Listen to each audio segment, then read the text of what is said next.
Hey guys, it's Tony Robbins. Listen, I've got a video here for you today that I think you'll really enjoy. I am, for the last, I guess, 9 months or so since the economy took its giant collapse all over the world in different areas financially, I've been meeting people that are trying to figure out what to do financially. And I've watched so many people in business who are trying to figure out what to do. Their customers are responding in a different way. They're hanging on to their money and they're concerned. And so I thought, you know, the traditional approaches to business are not making a difference. What I'm best at is modeling. You know, I've always, when I wanted to figure something out, I go to people that are the best in that area and figure out what they're doing and teach myself how to do that and then teach others to do the same once I've proven it's worked with myself. I said, I want to find the best of the best, and I've been really fortunate over the last, as I say, probably 7, 8, 9 months to have spent some time interviewing and getting to know and becoming good friends with many of the top people in the internet marketing. I mean, people that they're not the likely people you normally look at. I look at them as the new money masters. You know, they're guys that, you know, they didn't have the traditional education and ladies that didn't, but they found a way to add value. So whether you're looking for, you know, an opportunity to figure out how to have a second income stream, or you have some form of business you're considering being in or you're in and you want to learn some tools, I thought I'm going to create some great products for this, but I thought I'd just send you out first a neat little interview that I did with them. These guys called me up and said, can we come by? I'd love to chat with you. And I said, well, we're going to chat. Let's put it on film. So we just knocked around, and what they wanted to ask me was, look, you know, we've spent enough time with you. We know you know how to get people to take action. I said, well, come on over and let me kind of get inside your heads a little bit. Let me see why you follow through. Why do so many people say they're going to do something and then never follow through? And a few people do something inside their head and heart that gets them to follow through. So I just thought you might enjoy this conversation we've had. It's with Frank Kern and John Reese, two of the best in this industry. And you know, I think you'll find it interesting. Maybe you'll be triggered a little bit to think about what will get you to follow through too. So this is my little gift to you. I hope you enjoy. We got the dialing. Frank. Tony, what's up? Good thing, man. How about you? I'm good. Listen, we've got a serious issue that I think is affecting our market, and we need your help. We actually don't know if we can solve this problem, but we think that you can. So we want to barge in today. We're kind of riding around anyway. I know you're shooting and stuff, but if you got a couple minutes so we can pop by, that sure would be helpful. Okay, well, I'm honored if you help me. Come on over. I look forward to seeing you. Okay. See you, man. All right, man. Bye. Look forward to you, John. Bye-bye. Yep. Bye. See ya. So why are we in a hotel anyways? They use this place a lot to shoot stuff because it's got a really nice background. Oh, so really nice outdoor filming stuff. different guests and interviews Yeah. and TV commercials? Hey, man. How's it going? Come on in. All right. Thank you. Hey, Hey, Tony. guy. What's up? How you doing, man? What's all this? Doing a little leadership filming now. That's awesome. Good to see you. All right. Thanks for having us, man. Hey, you good? Well, come on in. I'm curious to what this major problem is that you got to see me right away about. This sounds like a setup to me, man. It's a setup, yeah. I told John it was an intervention about his glue sniffing problem. Well, come over and sit on my lap. Yeah, exactly. So we were doing some talking, and the big problem in our industry, we think, is a bit of a mystery. No one has the exact answer. We were actually talking about trying to figure it out, that, you know, so many people in our market get these courses that, you know, him and I both, for our own respective businesses, spend hours and hours of time, you know, recording these, you know, building these education products, these training products to show people how to grow a business or build a business.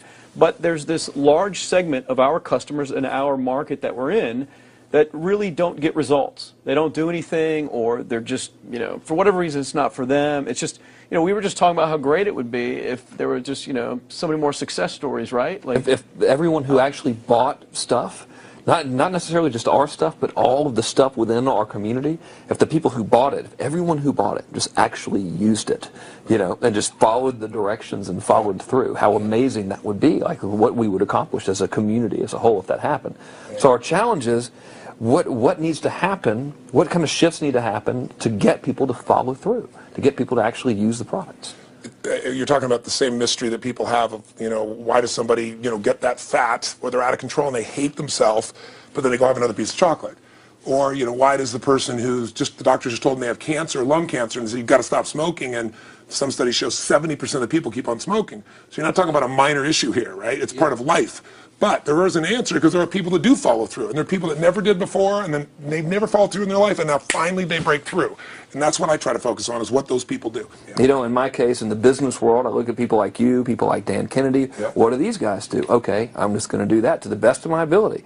And sure, you know, it's like, well, oh no, I can't write copy as well as Dan Kennedy, or I don't have as much energy and drive as Tony Robbins. Well, but you didn't start, so what? You didn't start out as Frank Kern. You didn't start out who you are. You started out trying to make how much? Come on. $300. Yeah. A week. A week. $300 right? a week, yeah. And you failed at that in the beginning, didn't you? I failed pretty miserably, yes. But it was effortless to fail. I mean, it's just like natural, yeah.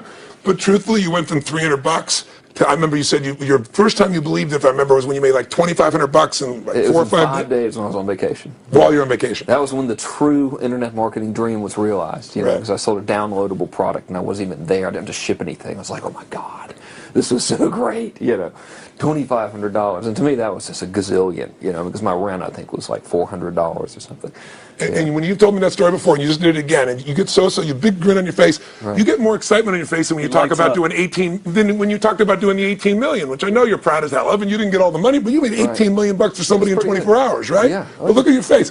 It's like nowhere near as excited as $2,500 in 5 days, baby. Thing, though. I mean, the $2,500 is just as, there's no difference. No, there's even more, because there was a moment when you recognized what was possible, but you didn't recognize it until you actually experienced it, but you only experienced it because you had to. Right. You had to keep going until you found it, just like you did. You had to keep going until you found it. And it's like the validation that the fear doesn't have to matter anymore, that you don't, there is no other, that, you know, not having the plan B and knowing that you're going down the one path towards what you want. Yeah. It's the validation in your brain that, hey, this works. It may not work yet on the level I want it to, but it works. I've just proven it to myself. Right. And for that, I win. It's game over. I've already won. Yeah. Because I've proven it to myself. Right. So it validates everything in my mind that I want to do now, just at a higher level, and doing more of it. That's it. Right. You just now leverage it. You now just stack it. So what do these people need to get started? Why aren't they starting? We all know the answer is fear. But the difference with you guys or me or anybody who's followed through is we're more afraid of what life would be like if we don't follow through than the person who's willing to settle for what they got and kind of hope it'll change and maybe purchase something for the moment and then not follow through on it. It's almost like people, overachievers, have a little more fear. They're a little more afraid of missing out. They're afraid of not being there, or they got a strong enough reason to follow through. So I'd say if you're looking at home, you want to give somebody some value, go, where do I start? I'm sick of this. That's a damn good place. That's probably why they bought the product in the first place, but now they're not. Escape from that for just a minute. What's that? They bought the product to escape from that state. Just for a moment. Yeah. So, because well, guess what? What makes people excited is progress. You don't have to be at the goal yet to feel alive again. You have to make progress. And the first step to progress is making a decision and buying the product. But then they don't do the second step, which is open the damn thing up. I think another powerful distinction that you're hitting on here is the fact that a lot of people that have breakthroughs in their lives, like including Frank and I both in different, success stories, situations, whatever you want to call them, is that, people typically hit rock bottom before that must is a reality. You're right. So in thinking of that, because a lot of things as well, like we hear in marketing, like if you had a gun to your head right now and you had to make money in the next, 48 hours, what would you do?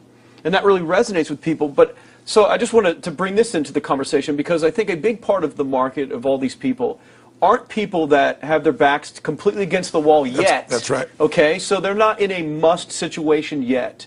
They're in a desire situation where they're okay in their lives. They do have big dreams and ambitions. They do want greater things, but it's not pushing them yet to the point where they will do what it takes to master have the something. must. So what do you think? How do people go from not having their backs against the wall when they have no choice to say, I'm totally sick of this, to conditioning their minds to go from their situation where they are, which may be okay, to getting something greater? Well, think about this. What pisses you off and what excites you is all relative. $300 a week, no, $2,500 excites him more, that memory to this day, than even the $1 million, he did in his first 24-hour version, right? Or you breaking the 4-minute mile, $1 million. That must have been out of your mind. Tell me about that for a second. What did that feel like? You make $1 million in 24 hours. Nobody in history of the internet's done it. Euphoria. Yeah. It was unbelievable. What was your? It wasn't even about the money. That's exactly right. That's exactly right. It wasn't really about the money. No, it wasn't. I wasn't thinking like, oh, that's how many cars I can buy. No. It just wasn't. It was just breaking through like another barrier of progress. So at that point, it wasn't about your back to your wall. At that point, what it was really It was about... a further point for my fear, is what it really was. Further point for your fear, and for some people, and I think in some cases, it's also a recognition of who I am and what I'm capable of. So for somebody whose life is already great, this is about, what if I could take on another skill that could create more freedom for my life? And just saying, I'm not having to go out and try and do it all perfectly right now. What I'm going to do for the next 8 weeks, I'm going to create a little ritual. I'm going to do one thing a day to condition my mind, right, so that I get strong, so I follow through. I'm going to read something. I'm going to listen to something. I'm going to immerse myself. I'm going to go for an intense jog, or I'm going to go lift weights, but I'm going to do it consciously to get in a state where I'm going to follow through. That's number one, because people follow through when they're in state. Second, I'm going to get clear about why this is a must for me. It's not because my back's against the wall, but because I want to master an area of life that could create some freedom. I'm not going to master it overnight, but I got the system, I got the plan. I'm going to do one thing a day. I'm going to work on one subject a week. This week's going to be about figuring out what the right product or industry is. Next week's going to be basics of building traffic. And each week I'm going to make a little progress, and I'm going to get to a goal, whatever that is. I'm going to make $1,000, my $300 in a week. I'm going to get to my $2,500. That first $2,500 is the most excited. Unbelievable. The first $300. I remember It's the most life-changing, too. It is the most life-changing. I remember I was supposed to be a truck driver, making $24,000 a year because I'd be making the most anybody in my family had ever made. How'd that work out for you? Yeah, real well. Thank God I'm not driving a truck, right? I think you could pull the truck. I figured out I could pull it with my finger, man. I could do it with my teeth. I could pull it with my teeth, right? 36 grand a year was the goal. If I could make 3 grand in a month. When I did that, was out of my mind. And then it was like, could I make 10 grand a month? Then it was 10 grand in a day, then 100 grand a day. Then could I make $1 million in a day? I had a day where I made $400 million in a day. The stock value of the company I took public, my personal stock. But it was probably after I did it, though, so it doesn't really count. I'm just joking.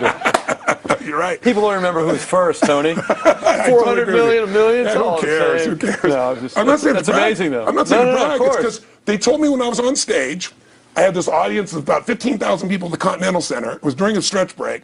I was doing what I loved, rocking the house. Everybody's going crazy. And they go, the stock's worth $400 million right now. I was like, wow, that's cool. It's like, okay, I don't want to sound stupid. It's like, what's next? And I went right back to what I loved. Once you break through, then it just becomes a game. The people that are getting your products have not yet broken through in most cases.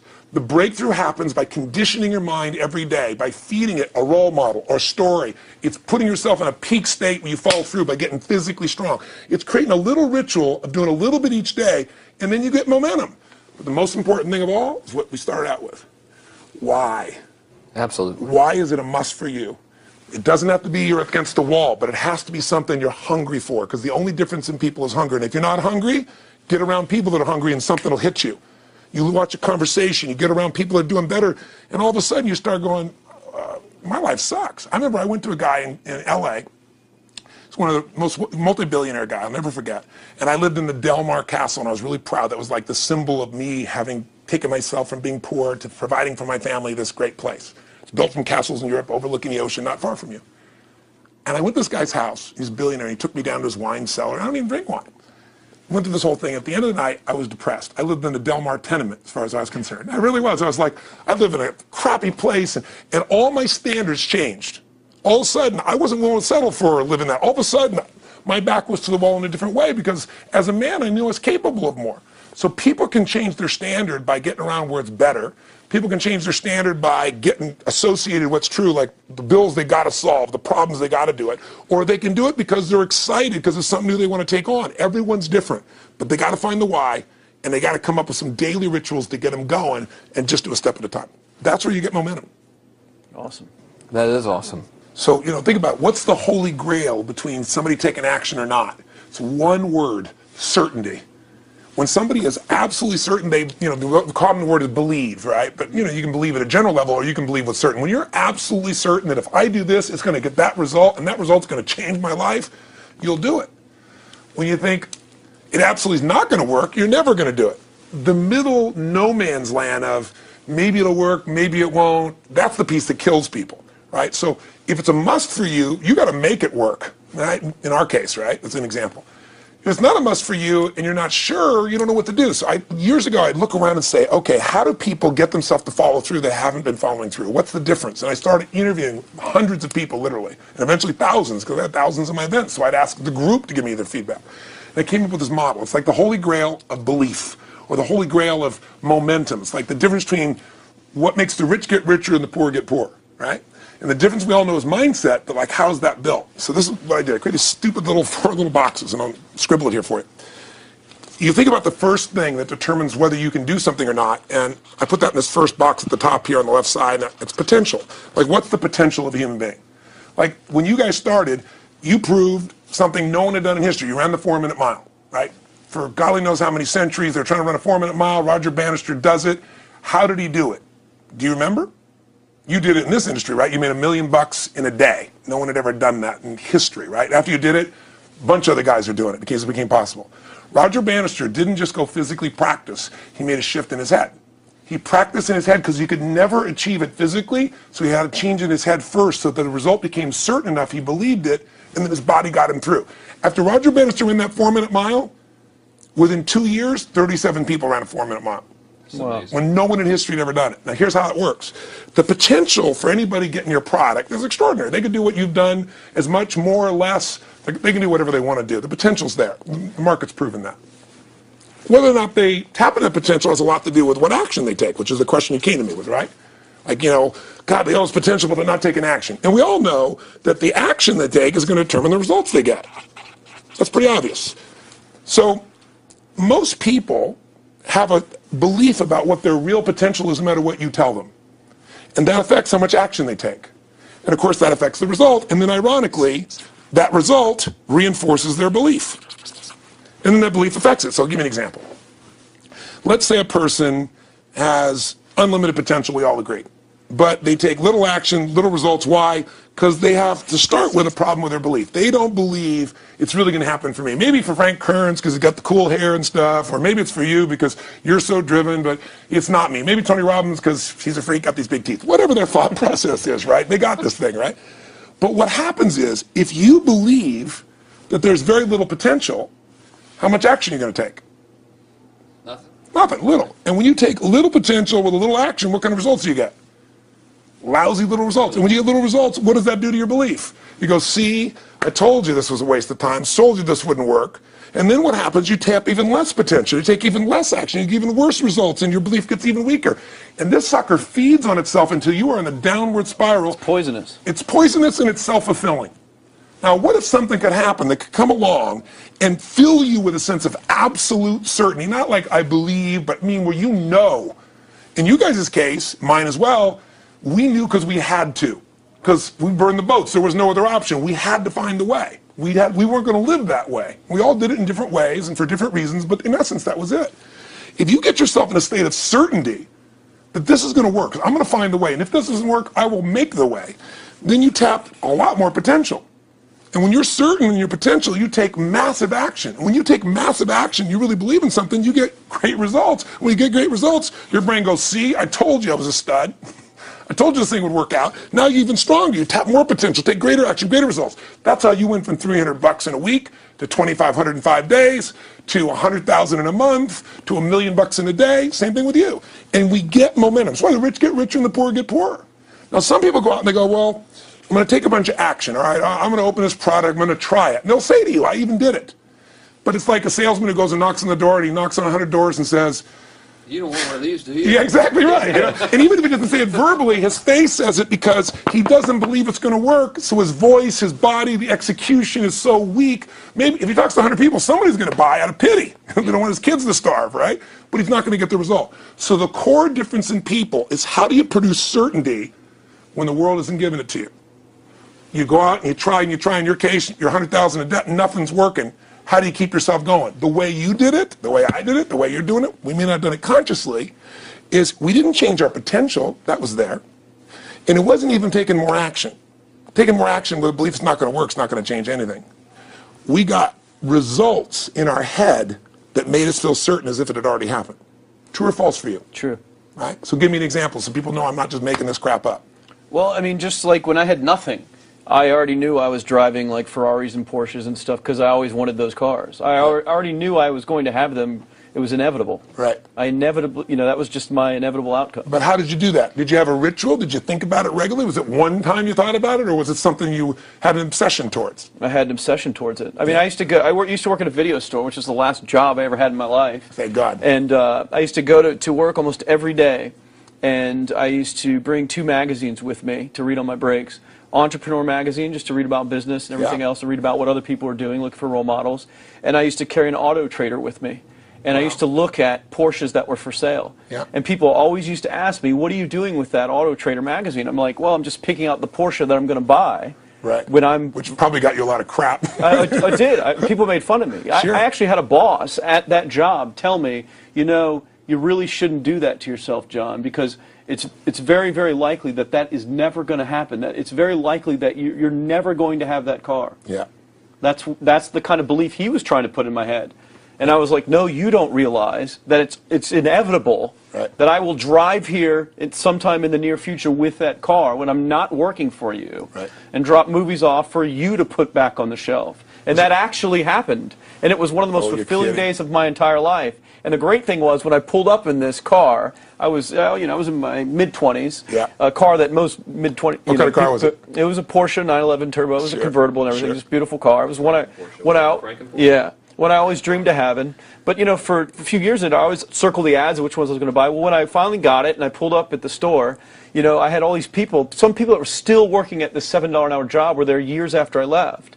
And I'll never forget this, even the boss and stuff, and the reaction of the people was like, wow, that is awesome. Is that your dad's car? And all I said to them was, not exactly. Good for you. And I just smiled and just left. But it was, you know, it's the weirdest thing, but I just knew it was going to happen. But you knew it because I conditioned myself you to You did it over and over again. Yeah. When I was in high school, I was not a popular kid, but I was passionate and intense, and I'll never forget, some particular girls gave me some crap, and a guy too. And I wrote in their journals or their, you know, their annual yearbook at the end, I wrote, you know, someday, I said, you treated me like hell. Someday I'll be rich and famous, and you'll be an effing truck driver. And you'll be sitting there, I'll be with with this beautiful woman of my life, rich, and you'll be watching me on television thinking, you wish you would have treated me better. I actually wrote this shit in people's annuals because I went to a 10-year high school reunion and people showed me this stuff, right? But it's like, I burned the bridges, baby. I was like, this is how it's going to be. So I'll give you a perfect example of this. You know, they did studies, many have been done at this element, where they want to say, how much does the mind affect performance? So take basketball. And I've worked with a lot of NBA players and turned them around, and one of the problems many of them have is they'll choke on the free throw line. You know, well, everybody knows in that case, if you normally shoot really well and now you're not, something's interfering, something's getting in front of your state, some uncertainty, right? Obviously. So they take a group and say, we're going to make them better. How do you make somebody better who has got this mental block? So they take a group of guys and they're going to do free throws, and they do one group where they just practice for 6 weeks. Totally intense practice, and I forget the number of free throws, but they got to do this many free throws every day. Take a second group and they have them not practice at all. Obvious. And they take a third group and they don't let them touch a basketball. All they do is have them practice in their mind, but the key is, it's not practice makes perfect, it's perfect practice makes perfect, as corny as that sounds. So these guys see themselves making the shot every single time, conditioning their mind and body that it's perfect every time. They're not interrupted by a reality that would screw with them. So at the end of 6 weeks, they tally it up, and now they give them a test to see who has the highest free throw percentage, success. What do you guess it's going to be? Well, the obvious person says, obviously, it's not the guys that didn't practice, but which one is it? The mind, or is it the ones that actually practice? I'm assuming the mind. Yeah, you would assume it because it's true. Right. You intuitively know the truth. That practicing's not enough. It's getting yourself so certain so many times that now when you go to do it, there's no hesitancy and you execute.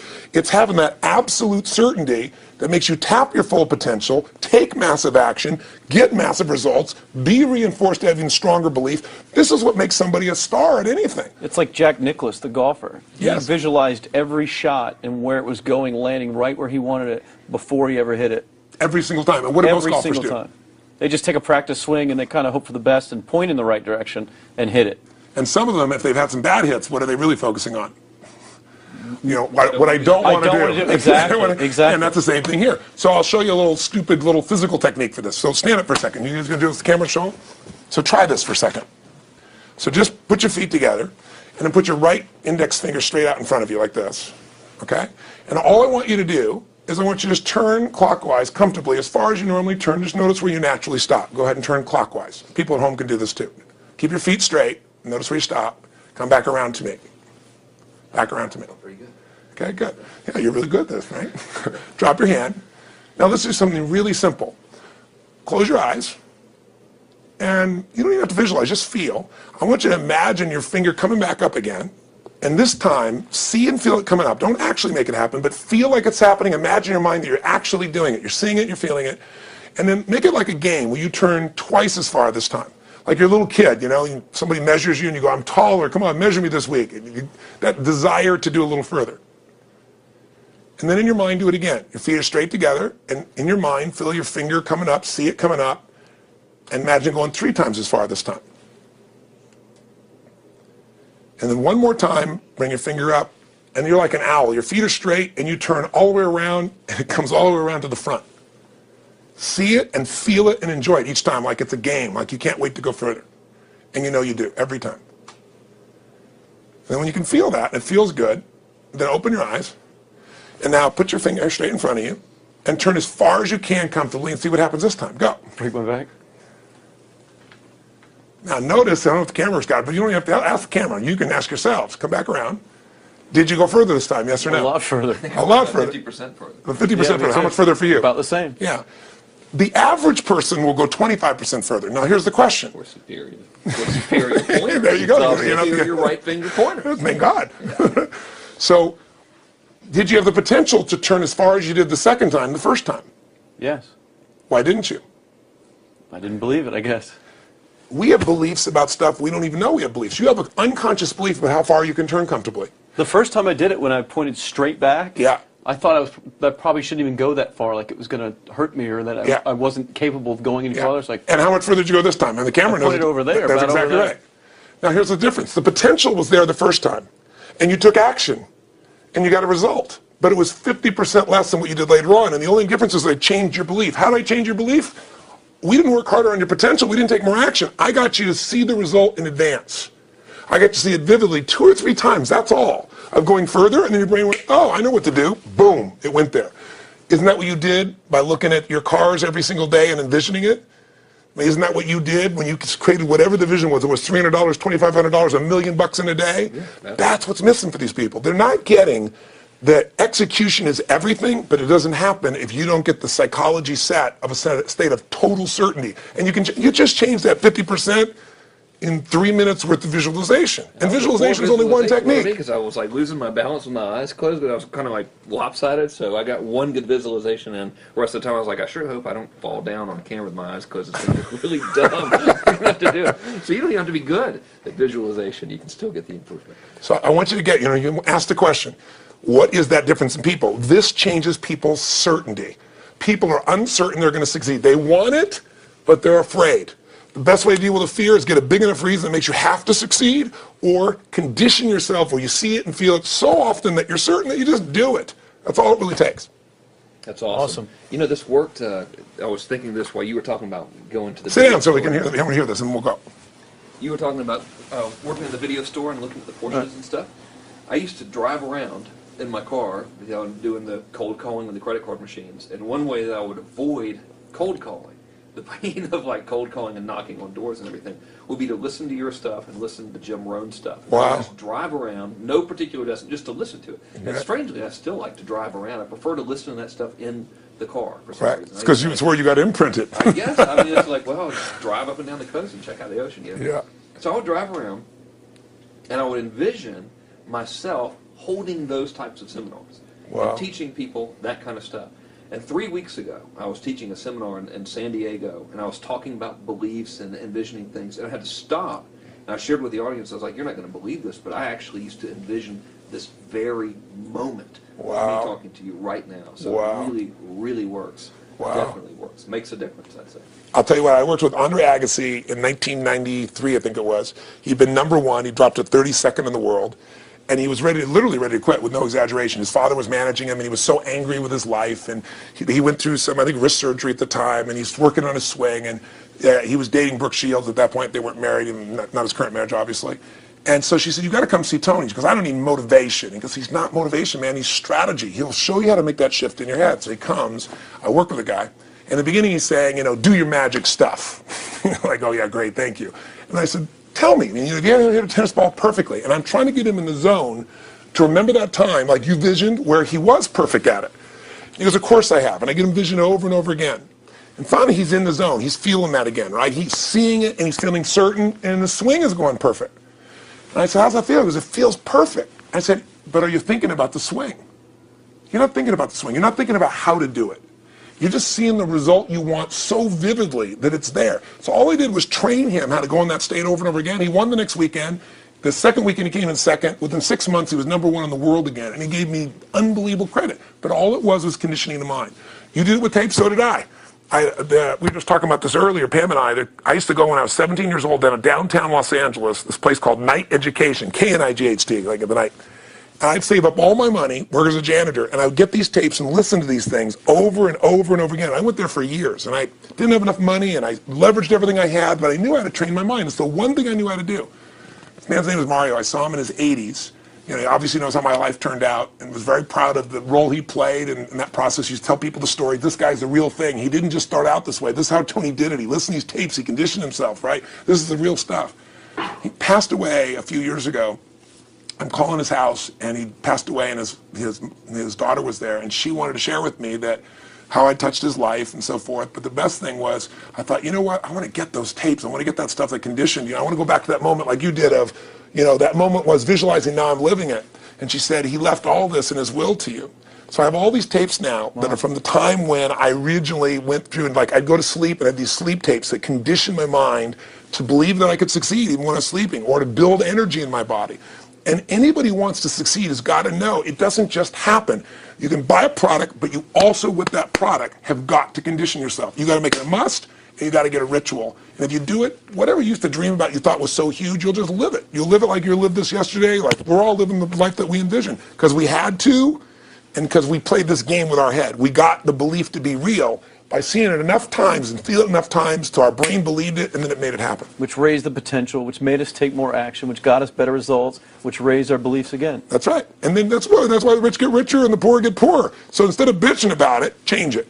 And this is how you change It's like a self-fulfilling prophecy. Completely. It's pretty easy to change. Just that one simple exercise was amazing. I'm still like, holy crap, you know, I wonder what else I can do now. But look what most people do. Most people do the opposite of that, right? They get the product, or they think about doing it, and what do they envision? It's not working. That's right. The excuses. So they envision it not working. As soon as they envision it not working, they feel uncertain. As soon as they feel uncertain, how much potential they tap?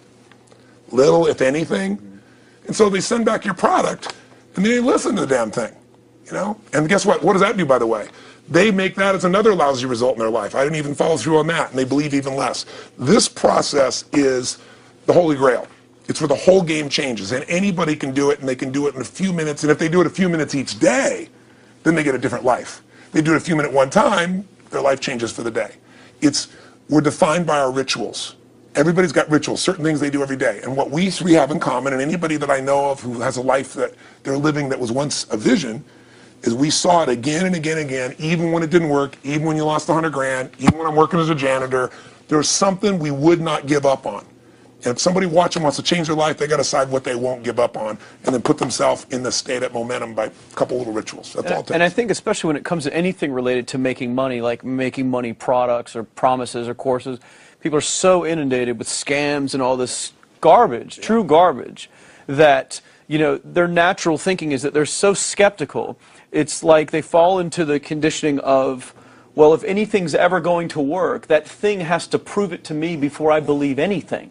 So when they go to approach the thing to make more money with, they're like, well, I'm starting at zero, and this thing has to prove to me that it has any potential at all before I believe that it will. Don't you agree with that's the case? Unfortunately, it's the case, but here's the truth. When somebody says to me, in my business, even more, because a lot of people think I'm a motivator. I hate that term. That's never been what I've done. I do believe in energy, and I'm passionate. You know, they see 10,000 people in a room rocking, they go, oh, he's motivating them. I believe in peak state. You get a top athlete, you get in a concert, and you get in state, right? The problem is, to defend themselves so they won't be disappointed again, they lower their expectations. So someone will say to me, well, I'm skeptical or I'm pessimistic. And my response to them is, no, man, you're gutless. It takes no guts to be skeptical. You don't have to have any capacity to be a critic. And now with the web, you don't even have to own that you're the one being the critic. You can burn somebody and, you know, anonymously, right? I said, you know what? It takes guts to believe. And if you think something's going to do it for you without you putting your guts on the line, you might as well forget it right now. So this idea that I'm skeptical or they got to prove it to me, it's the biggest lie. What that really is your fear talking. You're so scared of failing, you don't even want to get your hopes up. And if you don't get your hopes up, you might say, well, what if they get their hopes up and somebody gets disappointed? How many disappointments have we experienced in our business careers and in our lives? The difference is some people take disappointment and let it destroy them. Other people take disappointment and let it drive them. And you get to choose. Are you going to turn this thing into why it didn't work and a bunch of stories and excuses, or are you going to take this thing that didn't work and figure out what are you going to do to make it work? And it may not happen the first time, the second time, the third time, but the people that are relentless find the way. And it's the common denominator in all these guys that are kind of our friends or family, money masters, the new money masters is they all did it with will. Nobody here inherited this stuff. Everybody figured it out. And keep figuring it out. And it's going to keep changing. And you say, you know what, 1% of 99% of the money being made is being made by 1% of the people, because only 1% of the people will condition their mind and condition their body and follow through some daily rituals. The rest will tell a story about why it didn't work, how it wasn't their fault. And you got two things in life. You got results or you got a story, And too many people think that 1% is somehow entitled to it, and they're not. Which is, it's just all in the head. It's all in their belief. It's all in the head, which can be changed with some conditioning.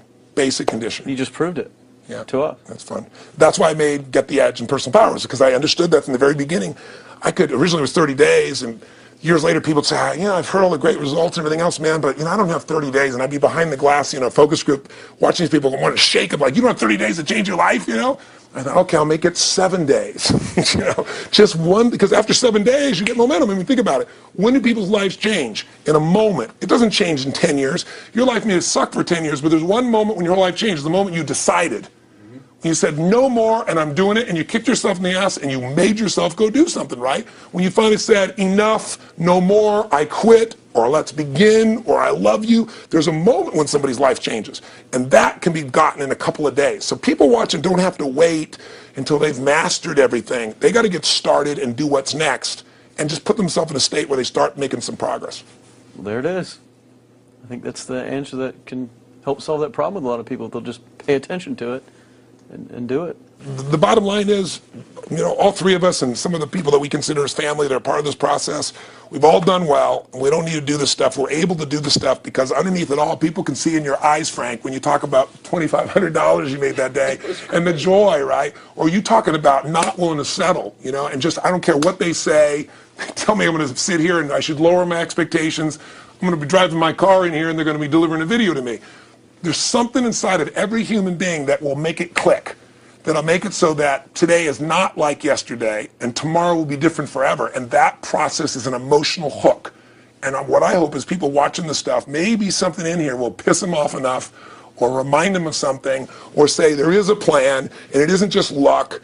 And if I just get my big enough why and I get a little system for conditioning myself, and if I start to feel overwhelmed, I just do one next step. And I keep learning and keep moving forward, I will get there. If we accomplish that out of this conversation, then this conversation was kick-ass and fun, not just for us, but it'll be something that we'll be really proud of a long time. Whether that happens or not really has nothing to do with us, but whether or not people take it in as real and do something with it. I hope they will. I think a lot of people will. I think they will. Thanks a lot. I think it was awesome. Thank you. That's been a And blast. appreciate it. your shoot here. Yeah, go back to the next one. Yeah. Thanks, guys. Thanks. Yeah. Thank you. Appreciate it. Really appreciate it.